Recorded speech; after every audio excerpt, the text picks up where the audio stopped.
Bismillahirrahmanirrahim. Assalamualaikum warahmatullahi wabarakatuh. Alhamdulillahi ala ihsanih wa syukru lahu ala taufiqihi wa amtinanihi. Asyhadu an la ilaha illallah wahdahu la syarika lahu ta'ziman li sya'nihi wa asyhadu anna Muhammadan abduhu wa rasuluhu da'ila ridwani. Allahumma shalli alaihi wa ala alihi wa ashabihi wa ikhwani. Ikhwan akhwat yang rahmati Allah Subhanahu wa taala, rekan-rekan dari ITB yang dirahmati oleh Allah Subhanahu wa taala. Kita masuk pada pembahasan baru, yaitu tentang bab syafaat. Bab syafaat. Syafaat dibawakan oleh Syekh Muhammad bin Abdul Wahhab rahimahullahu taala dalam kitab Tauhid untuk menjelaskan bahwasanya salah satu pintu yang menjerumuskan orang dalam kesyirikan, orang musyrikin terdahulu adalah melalui pintu syafaat, ya. Melalui pintu syafaat di mana mereka meyakini bahwa sembahan-sembahan mereka memberi syafaat secara independen tanpa izin dari Allah Subhanahu wa taala. Atau mereka merasa bahwasanya sembahan-sembahan mereka telah diberi hak bebas untuk memberi syafaat, ya. Sehingga kapan mereka minta kepada sembahan-sembahan mereka akan diberikan oleh Allah Subhanahu wa taala. Ya, padahal dijelaskan bahwasanya syafaat tidak mungkin diberikan kecuali setelah izin dari Allah Subhanahu wa taala, izin Allah kepada pemberi syafaat dan juga izin Allah kepada atau ridha Allah kepada yang diberi syafaat, Kita bacakan ayat-ayat yang dibawakan oleh Syekh Muhammad bin Abdul Wahhab rahimahullahu taala, baru kita akan jelaskan. Yang pertama, ayat yang dibawa oleh beliau, wa anzir bihil ladzina yakhafuna ay yuhsyaru ila rabbihim laisa lahum min dunihi waliyyu wala syafi' la'allahum yattaqun. Dan berilah peringatan dengan Al-Qur'an, yaitu dengan apa yang diwahyukan. Beliau peringatan kepada siapa? Kepada orang-orang yang mereka takut dikumpulkan kepada Rabb mereka pada hari kiamat kelak. Bahwasanya laisa lahum min dunihi waliyyun wala syafi', bahwasanya tidak ada bagi mereka selain Allah penolong maupun memberi syafaat. La'allahum yattaqun, semoga mereka bertakwa. Ayat ini memberi peringatan kepada orang-orang yang beriman agar berusaha bertakwa kepada Allah Subhanahu wa taala dan diingatkan kepada mereka bahwasanya tidak ada pemberi syafaat bagi mereka, ya. Semoga la'allahum yattaqun, agar mereka bertakwa. Sehingga setiap orang berusaha untuk beramal soleh dengan sebaik-baiknya dan bersandar kepada amal solehnya, ya. Dan Allah menafikan syafaat dalam ayat ini, ya. Nanti akan kita klasifikasikan ayat-ayat berkaitan dengan syafaat. Pada ayat ini Allah menafikan syafaat dan Allah memerintahkan kepada orang-orang beriman untuk bertakwa kepada Allah Subhanahu wa taala agar mereka bersandar kepada amalan mereka. Jangan bersandar kepada penolong dan jangan bersandar kepada pemberi syafaat. Sandaran mereka hanya kepada Allah Subhanahu wa taala. Caranya bagaimana? Caranya dengan bertakwa. Ayat yang berikutnya, kata Allah Subhanahu wa taala, "Qul lillahi syafa'atu jami'an." Bahwasanya syafaat semuanya adalah milik Allah Subhanahu wa taala. Syafaat semuanya adalah milik Allah Subhanahu wa taala. Ayat yang kedua menekankan bahwasanya yang memberi izin syafaat atau punya hak mutlak tentang syafaat hanyalah Allah Subhanahu wa taala. Tidak ada yang bisa memberi syafaat, semuanya syafaat kembali kepada Allah. Ayat yang ketiga, man dzalladzi yashfa'u 'indahu illa biiznih. Siapakah yang dapat memberi syafaat di sisi Allah tanpa seizinnya? Siapakah yang memberi syafaat di sisi Allah tanpa seizinnya? Ini dalil bahwasanya syafaat itu mungkin ada tetapi dengan izin Allah Subhanahu wa taala. Syafaat itu mungkin ada tetapi dengan izin Allah Subhanahu wa taala. Ayat yang keempat dalam surat An-Najm ayat 26, kata Allah, wa kam mim malakin fis samawati la tughni syafa'atuhum syai'an illa min ba'di ay ya'dzana Allahu liman yasha'u wa yarda. Ini menguatkan ayat sebelumnya. Kata Allah Subhanahu wa taala, betapa banyak malaikat di langit, syafaat mereka tidak berguna sedikit pun kecuali sesudah Allah memberikan izin untuk diberi syafaat, ya. Allah berikan izin untuk memberi syafaat bagi siapa yang Allah ridhai. Ya, bagi siapa yang Allah ridhai. Di sini menunjukkan ada syafaat, tapi harus Allah kasih izin dan Allah ridha kepada pemberi syafaat dan Allah ridha kepada yang diberi syafaat. Kemudian juga dalam ayat berikutnya surat Saba ayat 22, ya. Kata Allah Subhanahu wa taala, "Qul ud'u alladziina za'amtum min dunillahi la yamlikuna mithqala dzarratin fis samawati wala fil ardi." Katakanlah, serulah mereka yang kalian anggap sebagai Tuhan selain Allah. Mereka tidak memiliki kekuasaan sebesar zarrah pun di atas muka bumi ini. Mereka tidak memiliki apapun. Meskipun hanya sebesar zarrah, semuanya milik Allah Subhanahu wa taala. Semua yang mereka sembah tidak memiliki apa-apa. Wa ma lahum fihima min syirkin, dan mereka tidak punya satu andil dalam penciptaan alam semesta. Wa ma lahum minhum min zahir, dan mereka juga tidak pernah menolong Allah dalam menciptakan langit dan bumi. Wala tanfa'u syafa'atu indahu illa liman adzinalah, dan tidak ada syafaat bermanfaat di sisi Allah kecuali bagi yang Allah izinkan. Kemudian beliau membawakan hadis tentang bagaimana Rasulullah SAW memberi syafaat pada hari kiamat kelak. Inilah dalil-dalil tentang syafaat yang kalau kita mau klasifikasikan dalil tersebut bisa menjadi beberapa klasifikasi ya. Di antaranya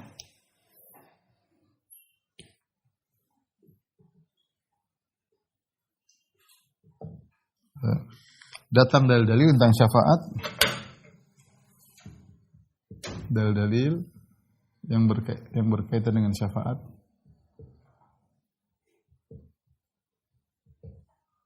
bisa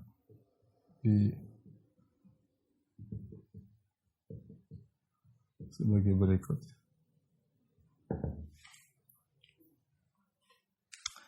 Yang pertama ya, bahwa syafaat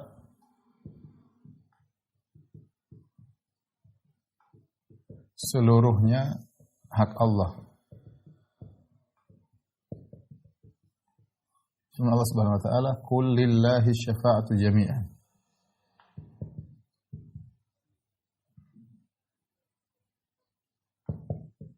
Katakanlah bagi Allah seluruh syafaat ya.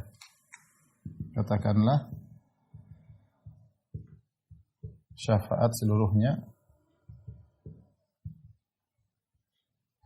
hanya milik Allah.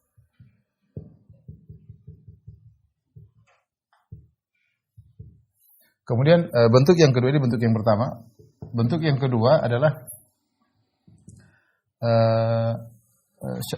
syafaat dinafikan. Syafaat dinafikan. Seperti tadi firman Allah Subhanahu wa taala, "Wa anzir bihil ladzina yakhafuna ay yushar ila rabbihim laisa lahum min dunihi waliyyu wala syafi'." Ya. Laisa lahum min dunihi waliyyun wala syafi' la'allahum yattaqun. Tidak ada bagi mereka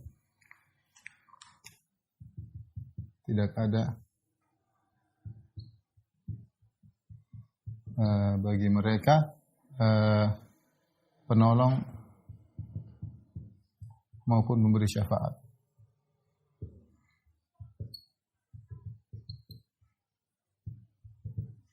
Kemudian yang ketiga, dalil yang spesifik ya, bahwasanya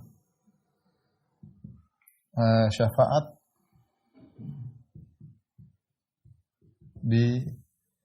dinafikan dari kaum musyrikin.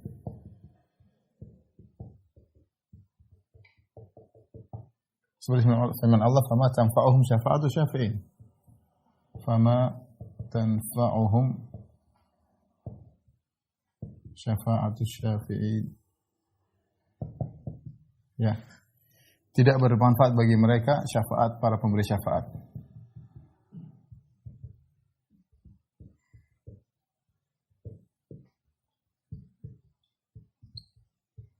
Syafaatnya para pemberi syafaat.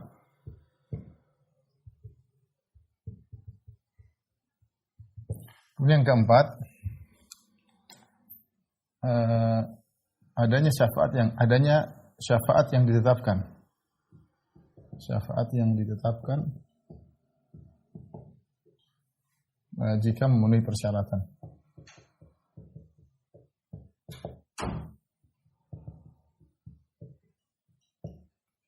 Ini seperti firman Allah Subhanahu wa taala dalam surat misalnya ayat kursi, "Man dzal ladzi yashfa'u 'indahu illa bi'idznih. Kata Allah Subhanahu wa taala, siapa yang beri syafaat di sisi Allah kecuali dengan izinnya, ya. Kecuali dengan izinnya, illa bi'idznih, ya. Dengan izinnya. Jadi syafaat itu ada tapi dengan izin. Seperti firman Allah Subhanahu wa taala juga tadi dalam ayat yang sudah kita bacakan, wa kam min malakin fis samawati la tughni syafa'atuhum syai'an illa min ba'di an ya'zana Allah.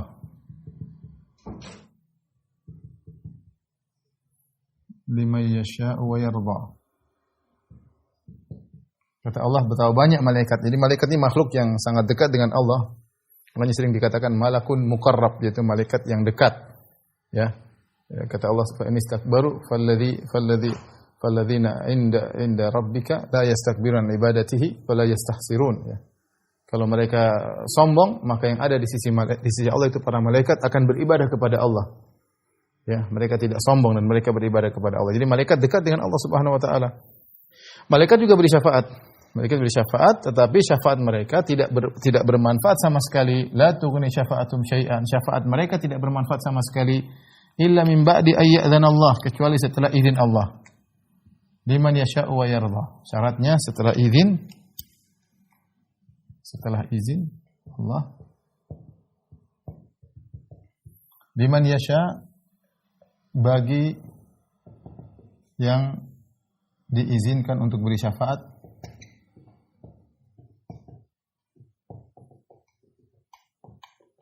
wa yarda, dan diridhai, ya. Dan diridhai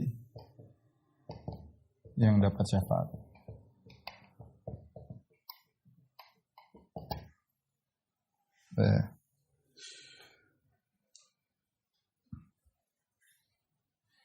Baik, ini empat model, ya. Empat model dalil-dalil berkaitan dengan syafaat. Sebenarnya hakikat syafaat apa? Hakikat syafaat, saya lupa malah, harusnya dijelaskan sejak awal. Apa itu hakikat syafaat?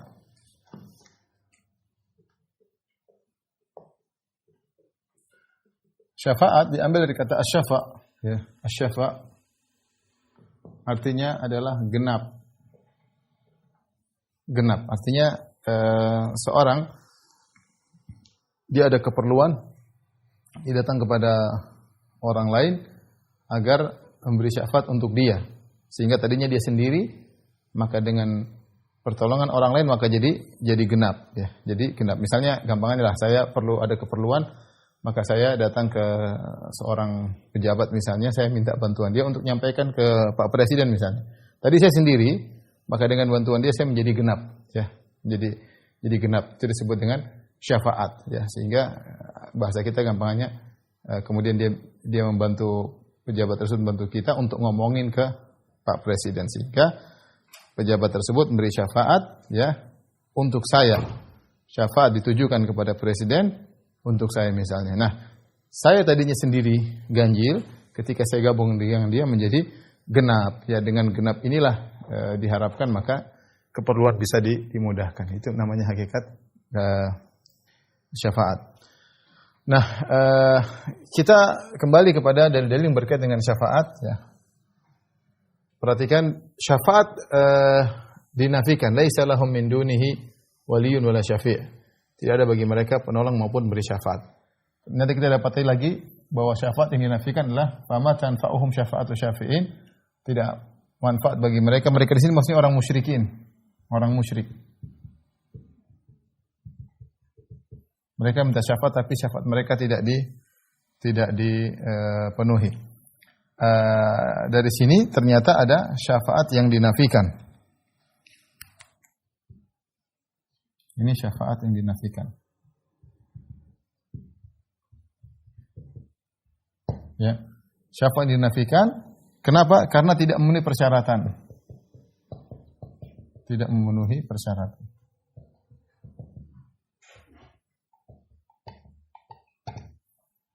Di antara persyaratan bahwasanya orang yang diberi syafaat harus diridhoi oleh Allah, ya. Yang diberi syafaat harus diridhoi Allah. Dan Allah tidak ridho kepada orang musyrik. Dan Allah tidak ridho kepada kesyirikan.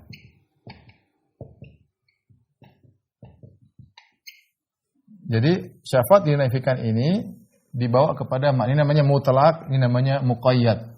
Jadi ada ayat-ayat yang datang yang menjelaskan syafaat tidak diterima, maksudnya adalah syafaat yang tidak memenuhi persyaratan. Maksudnya di antaranya syafaat yang mengandung makna kesyirikan. Misalnya syafaat kepada orang musyrik ya.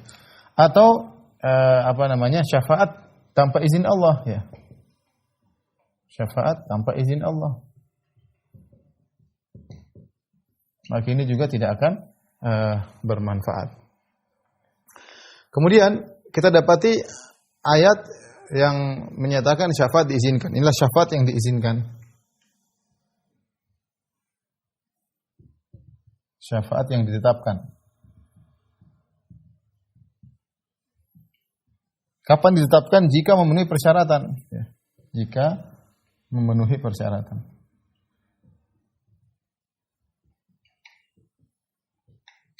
Jika memenuhi persyaratan. Yang persyaratan tersebut ada dua, yaitu izin Allah Subhanahu wa taala dan ridha Allah kepada pemberi syafaat maupun yang diberi syafaat.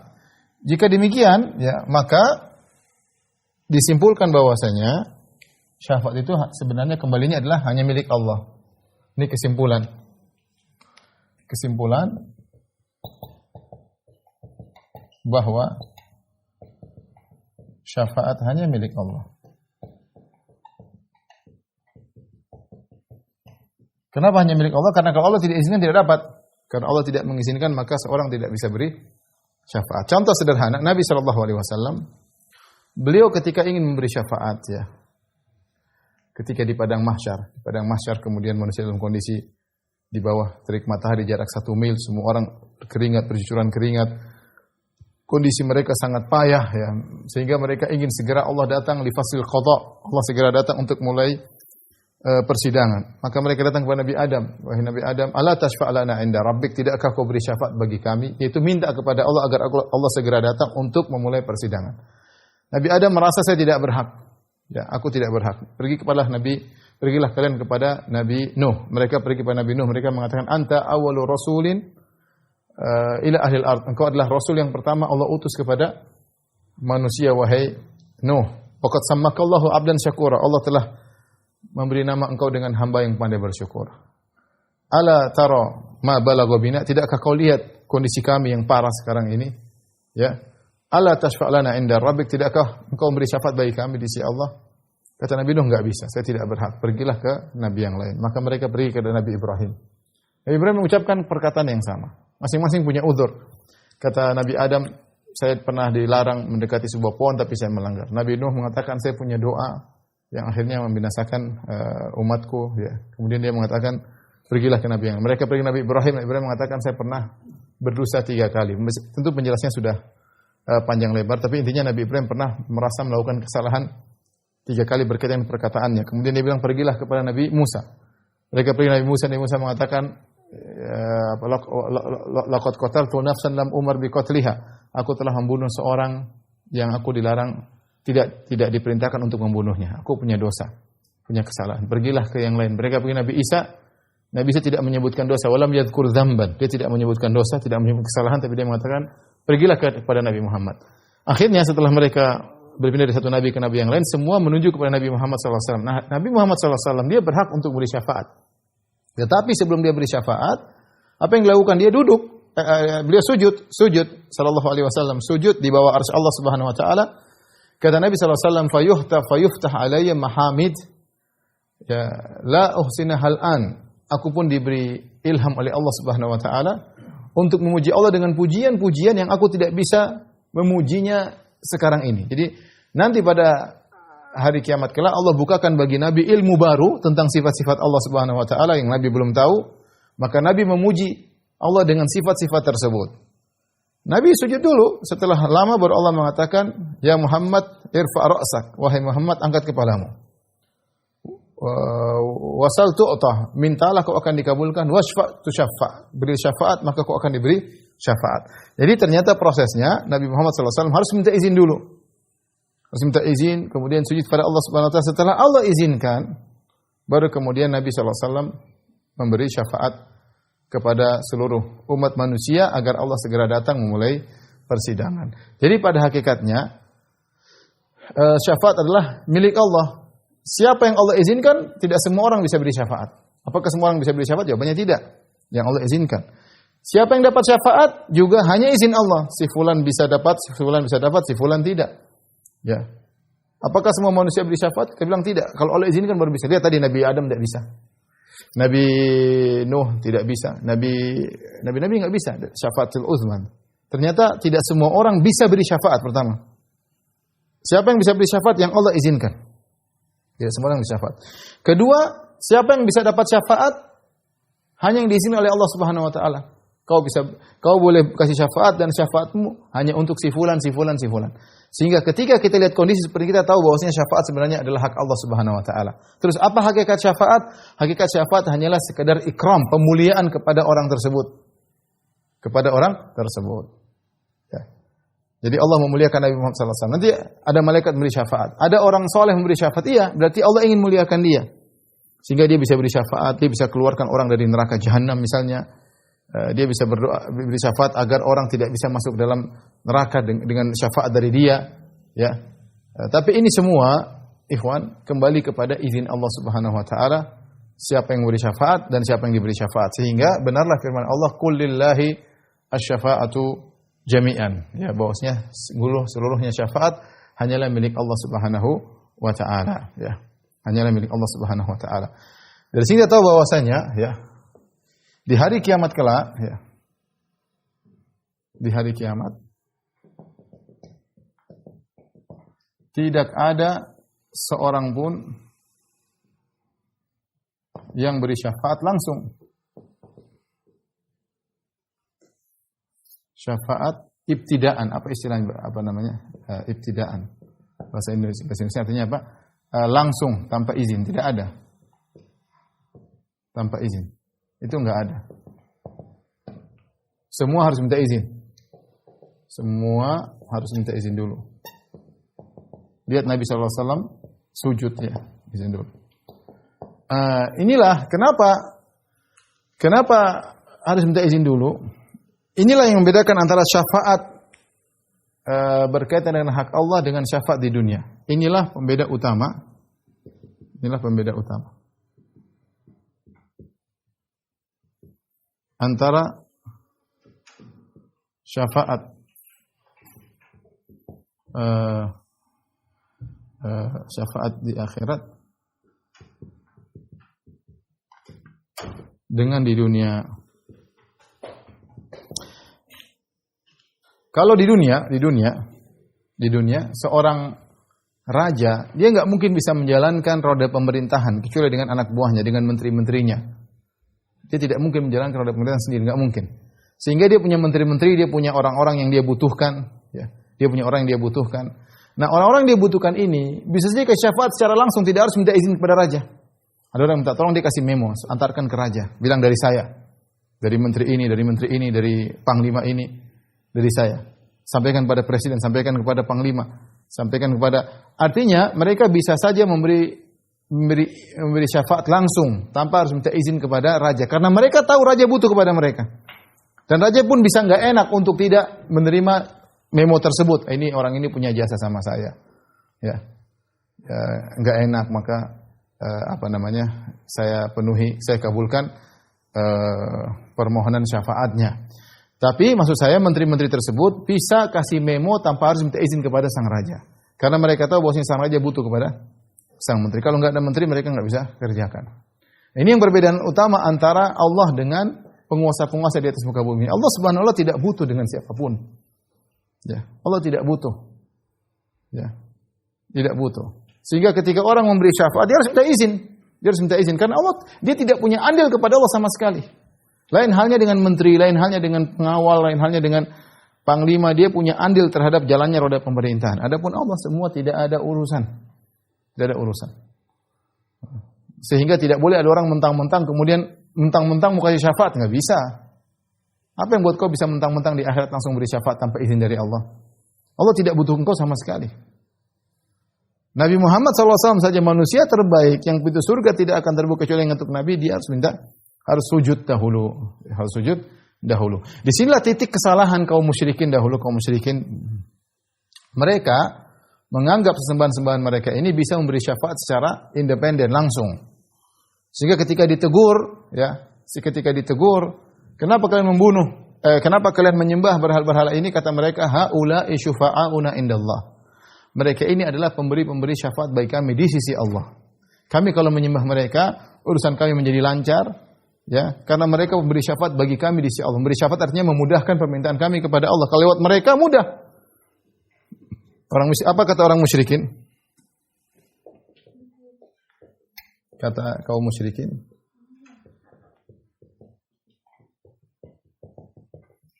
ya, haula'i wa yaquluna haula'i syufa'auna indallah.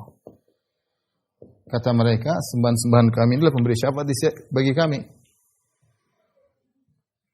Sembahan-sembahan kami adalah pemberi syafaat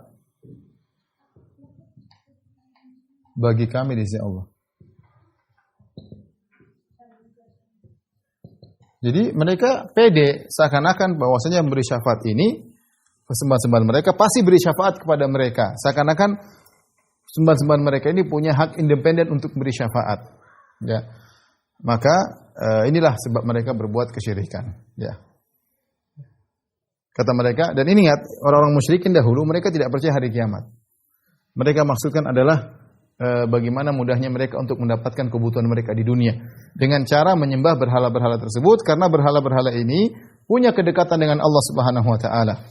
Dalam ayat yang lain kata mereka, "Ma na'buduhum illa liqarribuna ila Allahi zulfa." Ma na'buduhum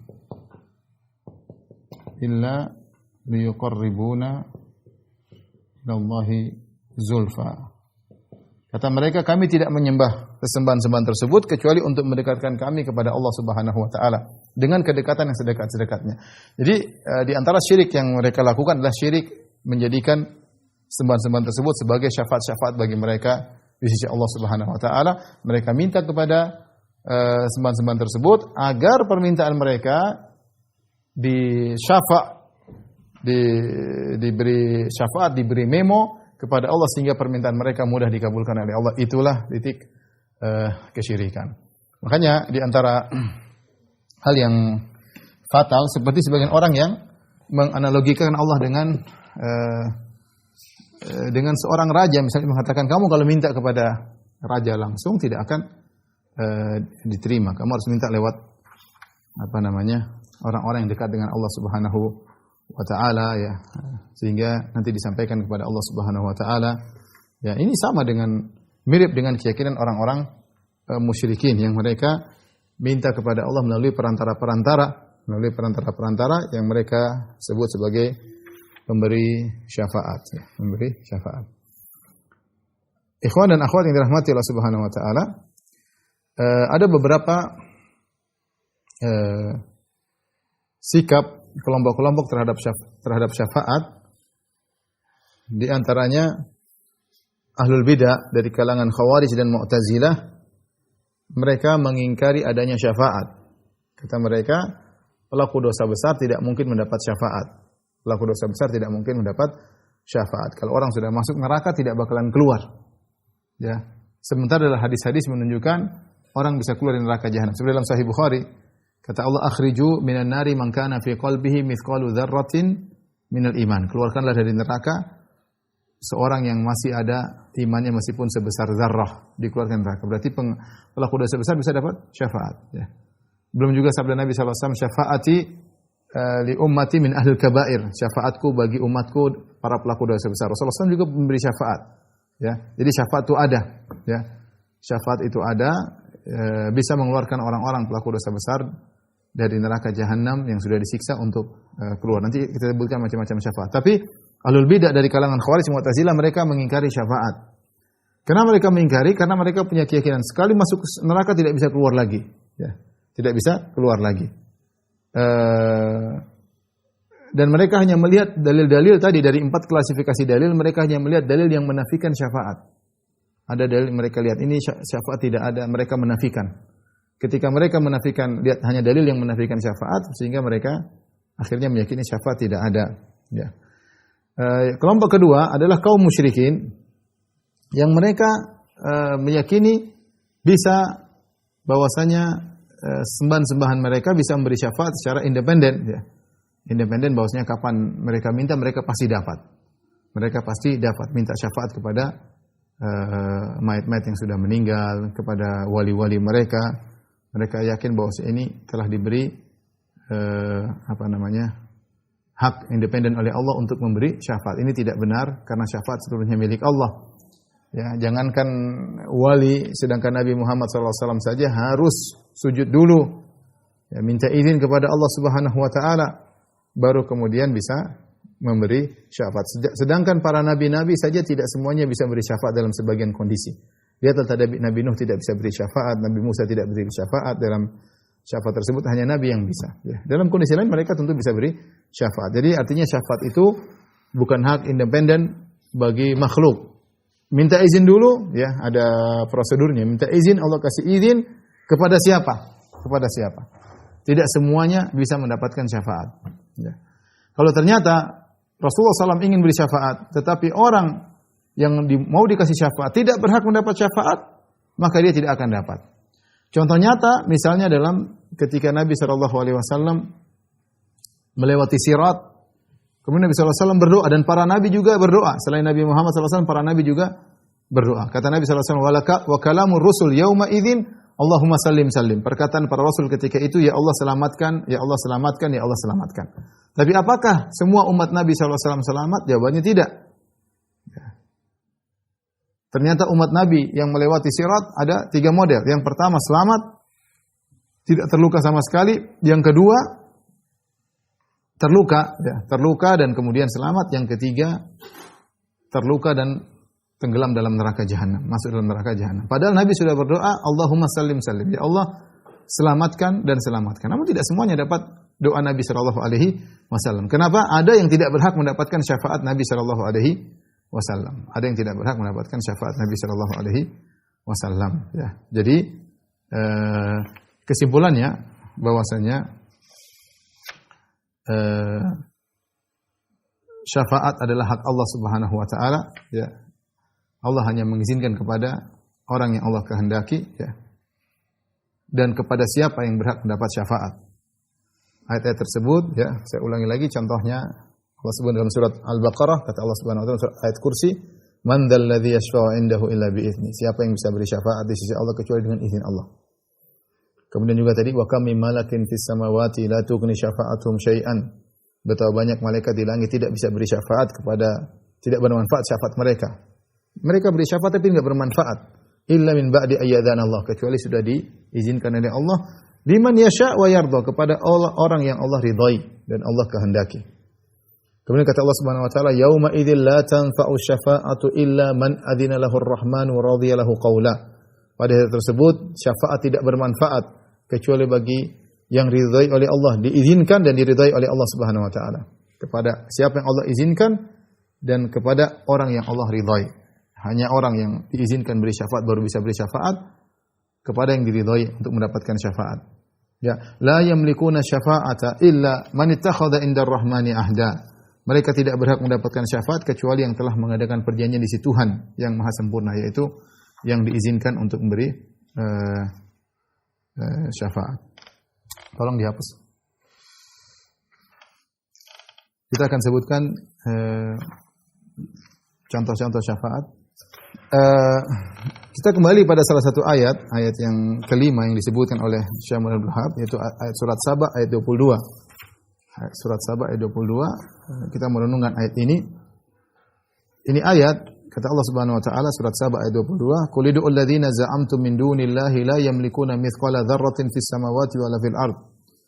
Serulah mereka yang kamu anggap sebagai Tuhan selain Allah, mereka tidak memiliki kekuasaan seberat zarrah pun di langit maupun di bumi. Wala fil ard wa ma lahum fihi min syirkin, dan mereka tidak punya saham dalam apa yang ada di langit dan di bumi. Wa ma lahum minhum min dhahir, dan mereka tidak pernah menolong Allah untuk menciptakan langit dan bumi. Wala tanfa'u syafa'atu indahu illa liman adzinalah, dan tidak ada syafaat bermanfaat di sisi Allah kecuali bagi orang yang diizinkan oleh Allah Subhanahu wa taala. Di sini ada 4 sebab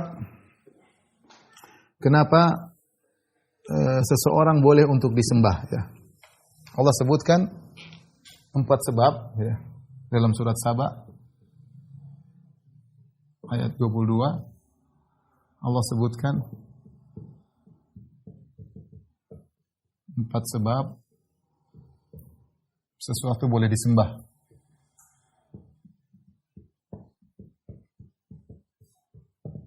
Apa saja sebab tersebut?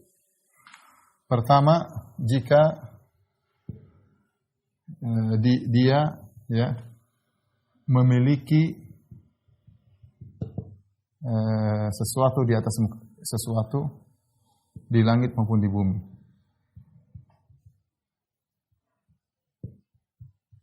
Artinya dia yang menciptakan.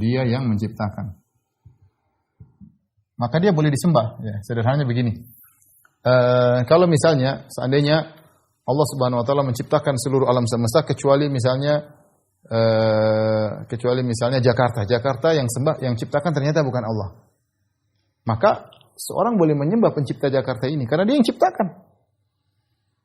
Ya. Maka penduduk Jakarta boleh menyembah pencipta, tidak usah menyembah Allah karena mereka tinggal di Jakarta, maka mereka menyembah zat yang bisa menciptakan Jakarta. Boleh. Ini boleh, secara logika boleh. Dia juga mencipta, selain Allah dia juga mencipta. Tapi Allah mengatakan, yang kalian semua sembah itu tidak memiliki meskipun sebesar zarrah. Tidak ada mereka menciptakan apapun. Bahkan biji korma bukan mereka yang ciptakan. Ya. Bahkan selaput yang ada di biji korma bukan mereka yang ciptakan. Siapa yang menciptakan lalat? Siapa yang menciptakan buah kalau ditanam bisa tumbuh? Tidak ada. Kalau di alam semesta ini tidak ada yang menciptakan kecuali Allah, berarti yang disembah hanya Allah Subhanahu wa taala. Seandainya jika dia memiliki sesuatu di langit maupun di bumi, artinya dia yang menciptakan, maka dia boleh disembah. Tapi ini tidak ada. Ini tidak ada. Yang kedua, sebab yang kedua kata Allah Subhanahu wa taala, wa ma lahum fihi min syirkin. Ya, bahwasanya jika dia tidak memiliki atau tidak memiliki secara sempurna, tapi dia punya saham. Ya. Dia tidak menciptakan, tapi dia punya saham. Allah kasih dia saham. Kamu punya saham untuk menguasai sebagian daerah. Ya, dia boleh disembah. Dia punya saham kok. Wa ma lahum fihi min syirkin. Kata Allah, mereka sama sekali tidak punya saham, ya, dalam apa yang ada di langit dan di bumi. Ya. Baik, mungkin yang mengatakan mereka tidak mencipta, tapi mereka punya saham. Allah bilang mereka tidak mencipta, mereka tidak punya apa-apa, dan mereka juga tidak punya saham pada satu perkara pun yang ada di langit ini. Mereka tidak punya saham, sehingga mereka tidak bisa disembah. Atau tidak menciptakan,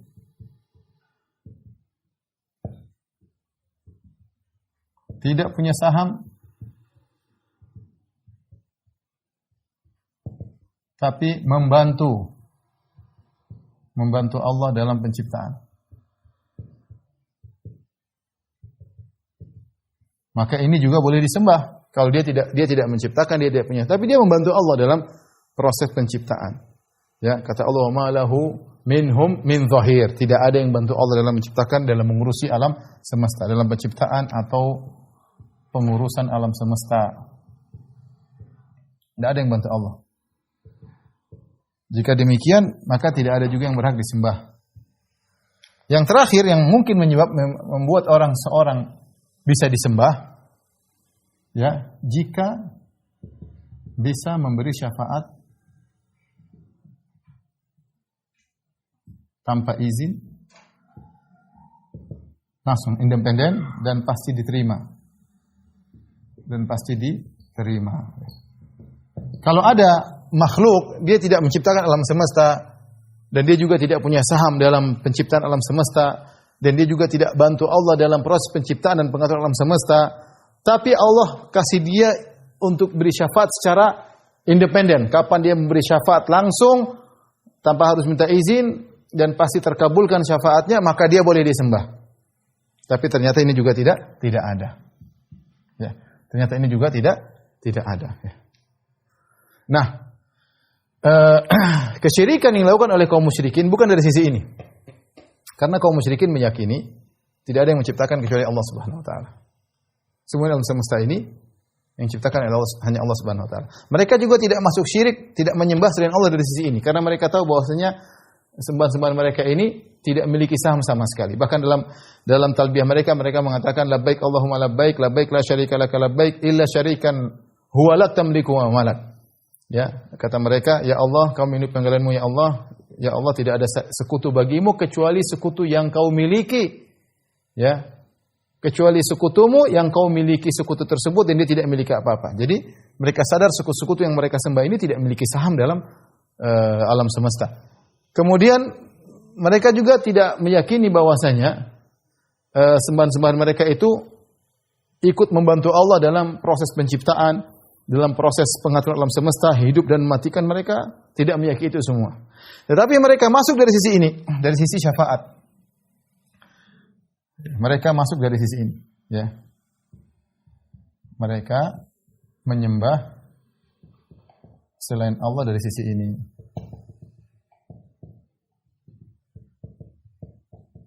Yaitu mereka meyakini yang mereka sembah itu bisa memberi syafaat secara istiklalan, secara independen. Tanpa harus minta izin dan syafaatnya pasti dipenuhi. Makanya mereka mengatakan haula'i syufa'auna indallah, ya. Syafa'ana indallah. Mereka lah memberi syafaat di sisi Allah Subhanahu wa taala. Dan saya kasih logika misalnya, kalau kita pergi ke seorang misalnya dia pingin minta kepada raja. Tetapi dia meyakini bahwasanya raja tersebut ya punya orang dekat yaitu menteri. Kapan menteri tersebut mengatakan iya, maka raja pasti nurut. Maka orang ini cerdas, dia mengatakan, ngapain saya langsung minta kepada raja? Wong kalau menteri bilang yes, oke, ya, langsung jalan. Oleh karenanya, mending saya minta sama menteri tersebut. Ngapain saya susah-susah ke raja? Raja nggak kenal saya, terlalu banyak yang diurus. Ya, saya pergi ke menteri ini aja deh. Saya datang merengek-merengek kepada menteri. Kapan menteri bilang iya, pasti terkabulkan. Itulah kesyirikannya orang musyrikin. Mereka meyakini bahwasanya sembahan mereka memiliki syafaat secara independen, secara istiqlal, dan pasti dikabulkan oleh Allah Subhanahu wa taala, ya.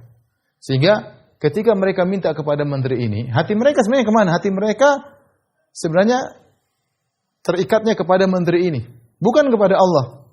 Bahkan bisa jadi si raja dilupakan. Karena mereka yang penting menteri ini bilang oke, raja pasti oke. Hatinya tergantung mana kepada menteri. Nangisnya kepada siapa? Menteri. Ngerengeknya kepada siapa? Menteri. Itulah kesyirikan. Lupa kepada raja. Ya, saya bilang gambarannya seperti itu. Sebenarnya orang mengatakan, kamu ngapain minta sama Allah? Allah tidak kenal kamu. Terlalu banyak manusia. Siapa kamu? Kamu penuh dengan dosa. Udah minta lewat ini. Minta lewat kepada wali. Minta kepada mayat. Ya. Ketika dia minta kepada wali tersebut, hatinya fokus kepada wali, bukan kepada Allah. Situ poin kesyirikan. Kita aja pakai jimat, nggak boleh. Padahal orang pakai jimat meyakini bahwasanya jimat ini berfungsi karena izin Allah. Kalau dia meyakini jimat berfungsi sendiri, syirik akbar. Kebanyakan orang pakai jimat, dia menganggap jimat itu sebab berfungsi dengan izin Allah, tapi diharamkan. Kenapa? Karena ketika memakai jimat ada bentuk tawakal kepada jimat tersebut. Dan Nabi mengatakan, man allaqa syai'an wukila ilaihi. Barang siapa menggantungkan sesuatu pakai jimat, Allah akan buat dia tawakal kepada jimat tersebut. Maka jimat diharamkan. Kenapa? Ada bentuk tawakal kepada jimat tersebut. Ya. Demikian juga sebagian orang yang minta-minta kepada wali atau kepada nabi, kepada siapa, hati dia benar-benar fokus kepada zat yang dia minta. Seakan-akan dia lupa kepada Allah. Oh ya wali, ya nabi, ya ini. Ya. Makanya dalam kondisi terdesak mereka berteriak, ya Ahmad Badawi, ya Abdul Qadir Jailani. Hati mereka fokus kepada Abdul Qadir, bukan kepada Allah. Mereka menyangka bahwasanya Abdul Qadir Jailani telah diberi hak independen untuk bisa menyelamatkan mereka. Ya, nggak bisa. Inilah syirik yang berbahaya. Saya katakan karena orang musyrikin Arab mereka tidak masuk dari ini 4 pintu kesyirikan. Kalau ada yang mencipta selain Allah, dia berhak disembah. Dia tidak menciptakan, tapi dia punya saham dalam alam semesta, dia juga berhak disembah. Dia tidak mencipta, dia tidak punya saham, tapi dia ikut ngatur, ikut membantu. Allah butuh dia untuk membantu pengaturan alam semesta, maka dia juga bertakwa sembah. Tiga-tiga ini tidak diyakini oleh kaum musyrikin Arab. Mereka masuk pada bab ini. Mereka tahu yang mereka sembah tidak bisa bikin apa-apa, tapi punya hak syafaat independen. Makanya Allah mengatakan dalam banyak ayat, "Man dzalladzi yashfa'u indahu illa bi'idznih." Allah tidak sama dengan raja-raja, Allah tidak sama dengan presiden, Allah tidak sama dengan penguasa, Allah tidak butuh dengan makhluknya. Allah tidak butuh dengan makhluknya, sehingga ya tidak bisa beri syafaat kecuali diizinkan oleh Allah Subhanahu wa taala. Maka tidak boleh seorang datang kuburan mengatakan wahai wali fulan beri syafaat kepadaku, enggak boleh. Kalau beri minta kepada Allah, ya Allah, karena syafaat milik Allah. Misalnya mengatakan ya Allah, Allahumma syafi'hu fiyya, ya Allah berilah syafaat kepada dia untuk beri syafaat kepadaku, itu boleh. Izinkan dia untuk beri syafaat kepadaku, itu boleh. Ya. Tapi kalau kita bilang langsung kepada mayat, beri syafaat kepadaku, enggak bisa, syafaat milik Allah. Qul lillahi syafa'atu jami'an, syafaat milik Allah. Bagaimana kau minta kepada makhluk yang tidak memiliki syafaat? Bagaimana kau minta syafaat sementara dia belum diizinkan? Ya kalau dia sudah diizinkan, oke lah. Dia belum, nanti hari kiamat baru ketahuan diizinkan atau tidak. Untuk kamu, belum tentu. Oleh karenanya, minta kepada Allah kalau minta syafaat, bukan kepada mayat yang sudah meninggal dunia. Ya. Jadi inilah kesyirikan orang musyrikin, dan sebagian orang-orang zaman sekarang mirip-mirip dengan mereka.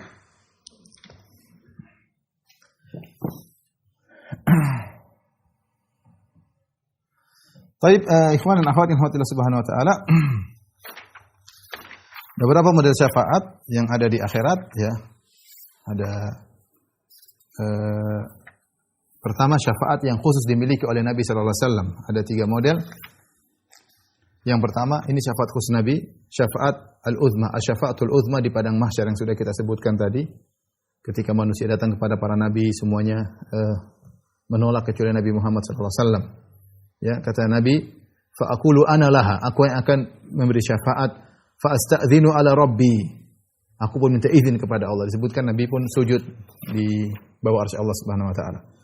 Kemudian syafaat spesial Nabi adalah syafaat agar penghuni surga segera memasuki surga. Syafaat penghuni surga segera memasuki surga, ya. Kata Nabi SAW, ati babal jannah, aku datang ke pintu surga, yaumal qiyamah, fa astaftihu, pada hari kiamat, lalu aku minta agar penjaga pintu surga membuka. Fa yaqulul khazin, maka penjaga berkata, man anta, siapa engkau? Fa aqulu Muhammad, aku adalah Muhammad. Fa yaqulu bika umirtu la aftahu li ahlin qablak. Kepada engkau lah aku diperintahkan untuk membuka, dan aku tidak diperintahkan untuk membuka kepada siapapun. Maka pintu surga dibuka. Jadi yang pertama kali minta dibuka pintu surga adalah Nabi Muhammad SAW. Kemudian di antara syafaat spesial Nabi SAW adalah syafaat untuk Abu Talib. Ya, kata Nabi SAW, la'allahu tanfa'uhu syafaati yaumal qiyamah. Semoga syafaatku kepadanya bermanfaat pada hari kiamat. Fa yuj'alu fi dahdahin min nar yablughu ka'baihi. Maka dijadikanlah api yang mengenai kakinya sampai ke kedua mata kakinya, yagli minhu dimaghuhu, maka otaknya pun mendidih gara-gara api yang hanya mengenai kakinya sampai ke kedua mata kakinya, ya. Jadi dalam hadis, laula ana lakana fi darkil asfali minar, kalau bukan karena syafaatku maka Abu Talib akan berada di neraka jahanam yang paling bawah. Ya, kita tahu bahwasanya fama tanfa'uhum syafa'atu syafi'in, asalnya syafaat kepada orang kafir tidak bermanfaat, tapi dikecualikan kecuali kepada Abu Talib.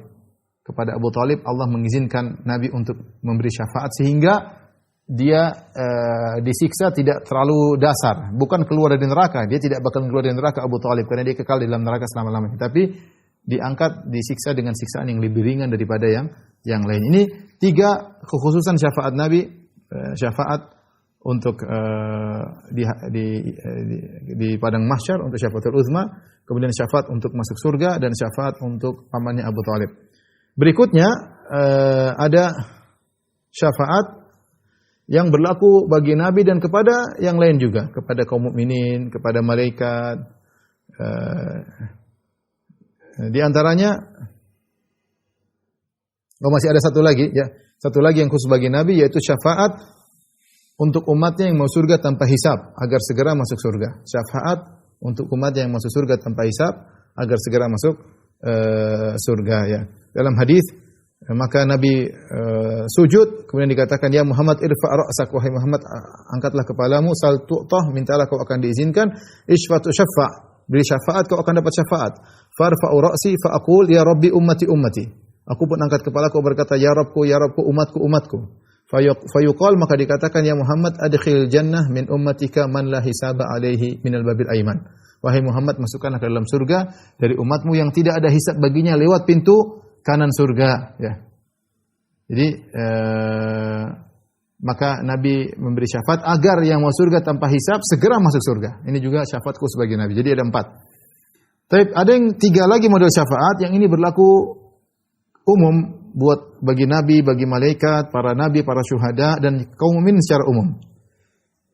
Yang pertama, syafaat agar yang masuk neraka, sudah masuk neraka bisa dikeluarkan. Ya, dalam hadis bagaimana malaikat ya memberi syafaat orang sudah masuk neraka dikeluarkan. Orang-orang saleh pun demikian. Mereka mencari orang yang mereka kenal, kemudian mereka keluarkan dari neraka dengan izin Allah Subhanahu wa taala, setelah diazab dulu. Jadi mereka mungkin meminta izin syafaat tidak dikasih. Kapan dikasih? Setelah sekian waktu, setelah sebagian orang diazab baru dikasih izin untuk memberi syafaat. Ini dalil bahwasanya syafaat murni milik Allah. Allah kasih izin tidak kepada semua orang dan Allah ada waktunya Allah kasih izin. Setelah diazab baru Allah silakan kasih syafaat, keluarkan. Setelah teman-teman mereka disiksa dalam neraka jahanam.